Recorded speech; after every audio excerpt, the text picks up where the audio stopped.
민준이 회사는 길고 문을 닫았어요. 8년차 되던 해였어요. 민준이는 완전히 무너졌고 저는 다시 일을 시작했어요. 다행히 예전 직장 선배의 도움으로 작은 회사에 취직할 수 있었어요. 그런데 시댁의 반응은 더 가관이었어요. 지혜가 일 나간다고? 그럼 애는 누가 봐? 어머니, 민준이가 지금 집에 있으니까 당분간은... 아니, 남자가 애를 보게 해? 그게 말이 되니? 민준이도 재취업 준비해야 하는데. 저희 형편에 어쩔 수 없어요. 답답해. 그러니까 처음부터 친정에서 좀 도와주지. 이런 꼴을 보게 됐네. 제가 벌어온 돈으로 생활하는데도 시댁에서는 계속 친정 타령이었어요. 명절 때마다 친척들 앞에서 은근슬쩍 제 친정 얘기를 꺼내며 무시하는 분위기를 만들었어요. 지혜네 친정은 뭐 하시는 분들이에요? 평범한 직장인이세요. 아, 그러세요? 요즘 같은 때는 든든한 집안이 있어야 하는데 말이에요. 그런 말들을 들을 때마다 저는 죽고 싶었어요. 잠시만요, 여러분. 이렇게 재미있는 이야기를 시청하시는 분들 중 아직 구독하지 않으셨다면 이야기를 모두 다 놓치실 수 있습니다. 이렇게 재미있는 이야기 지금이라도 구독 버튼을 눌러주세요. 그리고 알림 설정을 하시면 누구보다 더 빨리 사연을 들으실 수 있습니다. 안녕하세요. 저는 38, 서울에 사는 김지혜예요. 결혼한 지 10년이 됐고요. 딸 하나를 키우고 있어요. 그런데 오늘 여러분께 털어놓을 이야기는 제가 지난 10년간 겪었던 그리고 최근에 결국 폭발해버린 시댁과의 이야기예요. 사실 저도 처음에는 평범한 며느리였어요. 사랑하는 남편 민준이와 결혼해서 행복하게 살 수 있을 거라고 믿었거든요. 시댁 식구들도 처음엔 따뜻하게 맞아주셨고요. 하지만 그건 남편은 사업이 잘 될 때까지만의 이야기였어요. 결혼 초기, 민준이는 IT 스타트업을 운영하고 있었어요. 처음 2, 3년은 정말 힘들었지만 결혼 4년차쯤 되었을 때 회사가 대박이 났어요. 투자를 크게 받았고 매출도 급성장했죠. 그때부터 시댁 분위기가 확 달라졌어요. 우리 며느리 복도 많지. 민준이가 이렇게 성공할 줄 알았어? 시어머니께서 친척들 모임에서 자랑하시던 모습이 생생해요. 그때는 기분이 좋았어요. 인정받는다는 느낌이 들었거든요. 명절 때마다 제가 준비한 음식들을 칭찬해 주시고 친정 부모님께도 잘해 주셨어요. 지혜 씨 부모님, 따님 정말 잘 키우셨어요. 우리 집안의 복덩이에요. 그런 말들을 들을 때마다 가슴이 뿌듯했어요. 아, 내가 이 가족의 일원으로 받아들여지고 있구나. 그렇게 생각했거든요. 하지만 결혼 6년 차, 민준이 회사가 위기를 맞았어요. 경쟁사가 비슷한 서비스를 더 저렴하게 출시했고 주요 투자자가 갑자기 손을 뗐어요. 그래도 민준이는 포기하지 않았어요. 저도 남편을 믿었고요. 여보, 괜찮아. 우리 다시 시작할 수 있어. 내가 다시 일 나가서 도울게. 저는 결혼 후 육아에 전념하느라 직장을 그만뒀었거든요.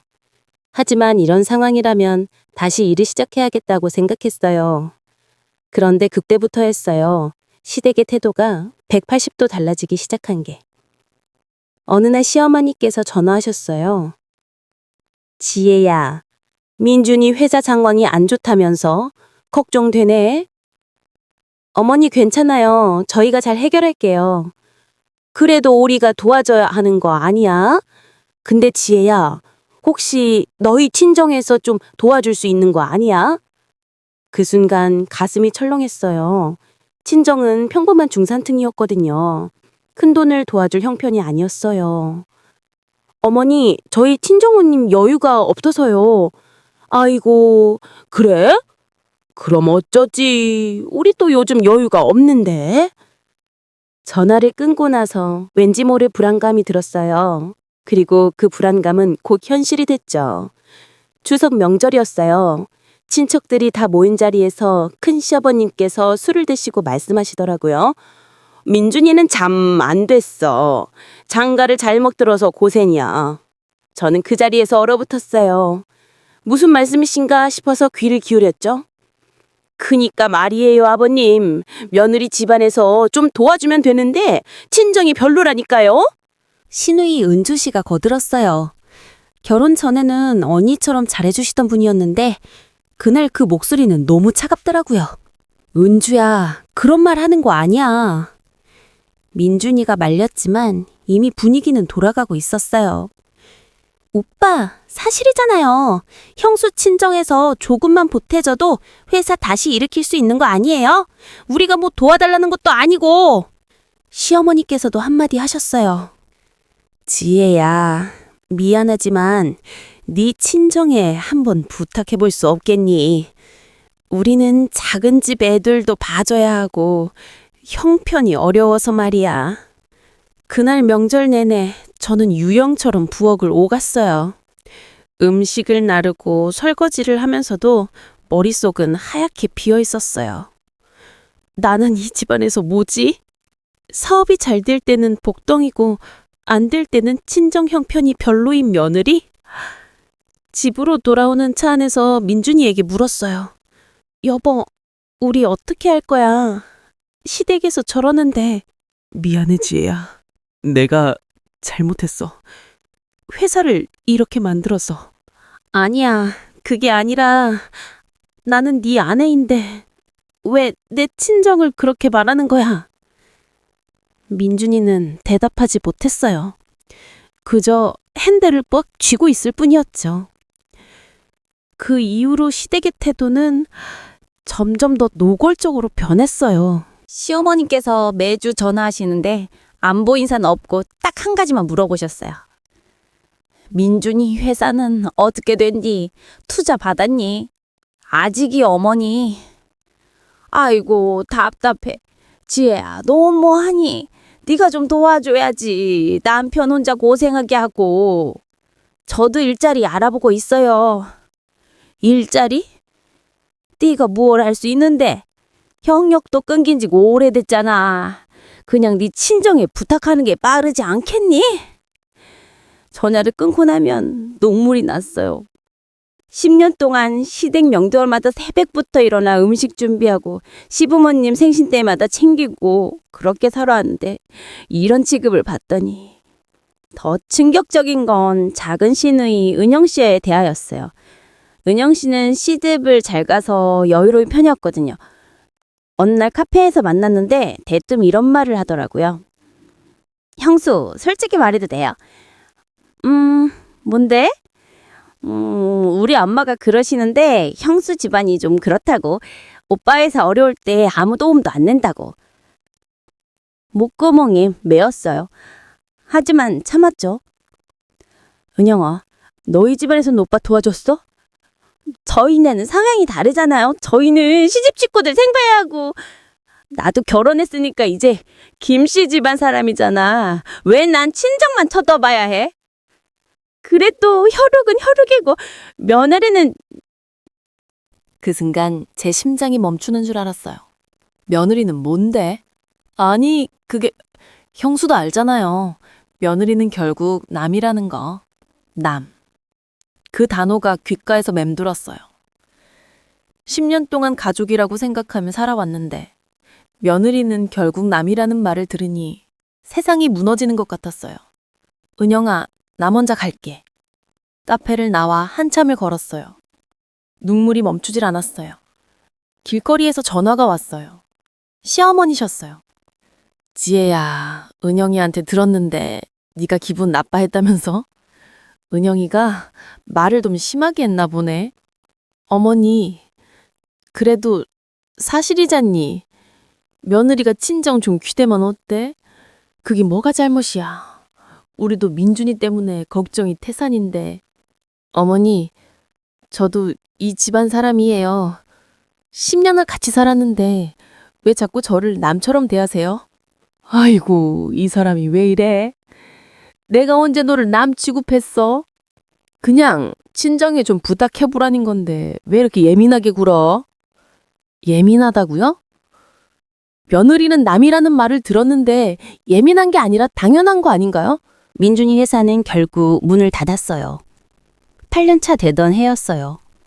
민준이는 완전히 무너졌고 저는 다시 일을 시작했어요. 다행히 예전 직장 선배의 도움으로 작은 회사에 취직할 수 있었어요. 그런데 시댁의 반응은 더 가관이었어요. 지혜가 일을 나간다고? 그럼 애는 누가 봐? 어머니, 민준이가 지금 집에 있으니까 당분간은. 아니, 남자가 애를 보게 해? 그게 말이 되니? 민준이도 재취업 준비해야 하는데. 저희 형편이 어쩔 수 없어요. 에휴, 답답해. 그러니까 처음부터 친정에서 좀 도와주지. 이런 꼴을 보게 됐네. 제가 벌어온 돈으로 생활하는데 시댁에서는 계속 친정 타령이었어요. 명절 때마다 친척들 앞에서 은근슬쩍 제 친정 얘기를 꺼내며 무시하는 분위기를 만들었어요. 지혜네 친정은 뭐 하시는 분들이에요? 평범한 직장인이세요. 아, 그러세요? 요즘 같은 데는 든든한 집안이 있어야 하는데 말이에요.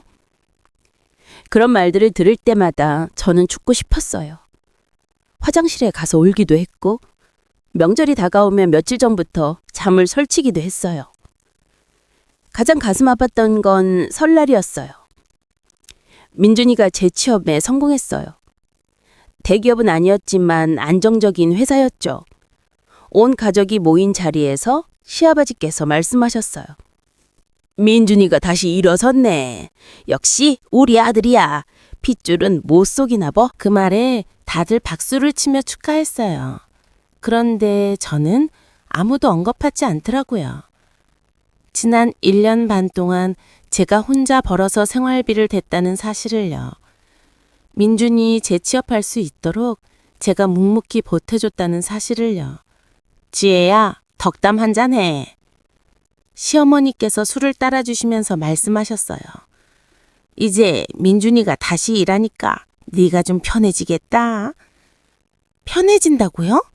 저는 지금도 일하고 있는데요. 퇴근하고 집에 와서 저녁 준비하고 아이 속죄 봐주고 주말에는 밀린 빨래하고 청소하는데요. 그날 밤 집에 돌아와서 민준이에게 물었어요. 여보, 오늘 시댁에서 뭔가 이상하지 않았어? 뭐가?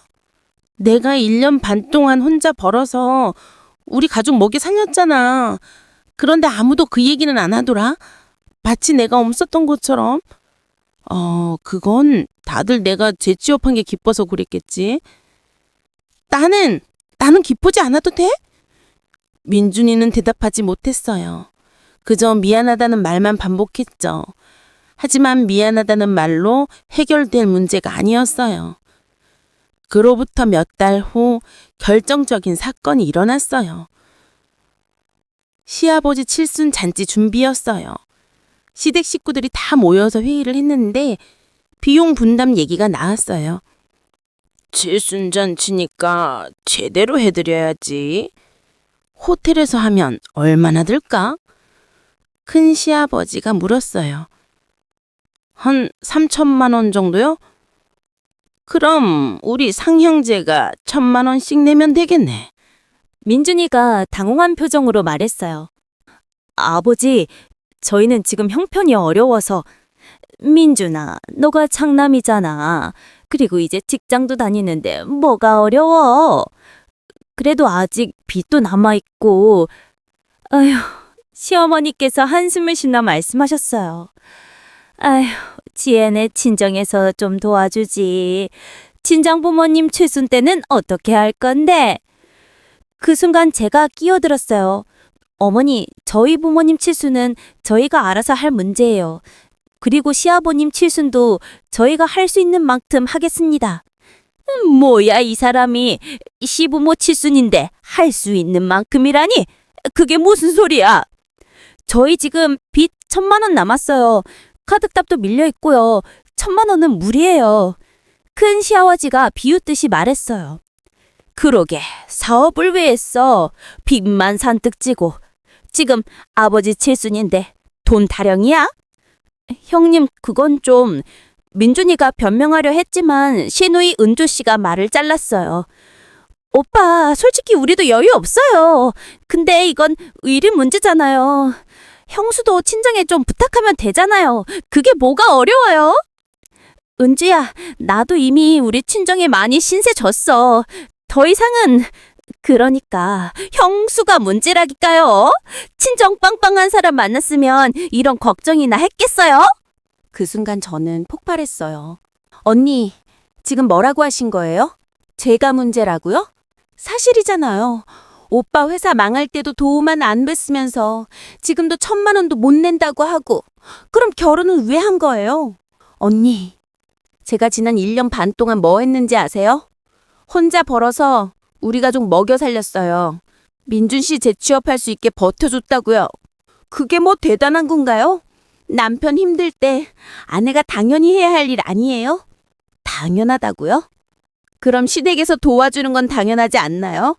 시어머니께서 소리를 지르셨어요. 지혜야, 지금 네가 무슨 말을 하는 거야? 시어른들 앞에서. 어머니, 저도 할 말이 있어요. 지난 10년 동안 참고 살았어요. 명절마다 새벽부터 일어나 음식 준비하고 시부모님 생신 챙기고 아플 때 병원 모시고 다니고. 그런데 왜 자꾸 저를 남처럼 대하세요? 며느리는 가족이 아닌가요? 뭐? 네가 지금 민준 씨 사업 잘 될 때는 복덩이라고 하셔더니 어려워지니까 친정 타령이시잖아요. 그럼 처음부터 저를 받아들이지 말았어야죠. 시아버지께서 벌떡 일어나셨어요. 이 사람이 지금 뭐라는 거야? 당장 나가! 민준이가 저를 말렸지만 저는 이미 참을 수 있는 한계를 넘었어요. 알았어요. 나갈게요. 근데 한 가지만 분명히 하고 갈게요. 며느리는 가족이 아니라고 생각하시는 거죠? 그럼 저도 이제 남처럼 살겠습니다. 그 자리를 박차고 나왔어요. 민준이가 뒤따라 나왔지만 저는 택시를 타고 집으로 왔어요. 집에 도착해서 한참을 울었어요. 10년이에요. 10년 동안 쌓아온 게 이렇게 무너지다니. 그런데 울던 편에 이상하게 속이 후련하더라고요. 드디어 제 맘속에 있던 말들을 다 쏟아낸 것 같아서요. 민준이가 새벽에 들어왔어요. 술을 마신 것 같았어요. 지혜야, 미안해. 뭐가 미안한데? 내가 너를 지켜주지 못해서. 그래, 당신은 한 번도 나를 지켜준 적이 없었어. 시댁에서 나를 무시할 때도, 친정 타령할 때도, 며느리는 남이라고 할 때도.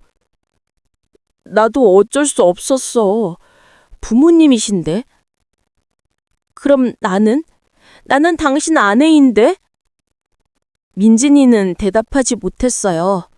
그저 고개를 숙이고 있을 뿐이었죠. 다음 날 저는 결심했어요. 더 이상은 못 참겠다고.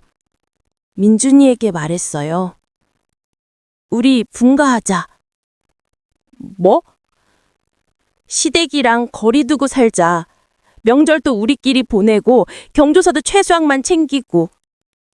지혜야, 그건 아니면 이혼할래?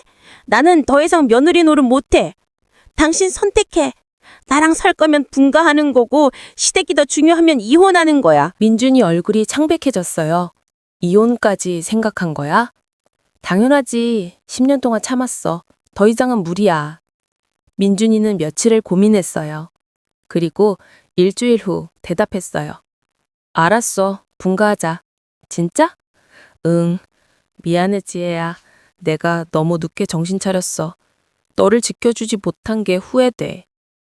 그날 처음으로 민준이를 다시 보게 됐어요. 결혼 후 처음으로 제 편이 되어준 거였으니까요. 시댁에 분가 의사를 전하러 갔을 때 예상대로 난리가 났어요. 뭐? 분가? 네가 감히? 시어머니께서 소리를 지르셨어요. 어머니, 저희 결정했어요. 민준이가 단호하게 말했어요. 민준아! 네가 장남인데 어떻게 분가를 해? 부모 모시는 건 생각도 안 하고? 모시는 건 할게요.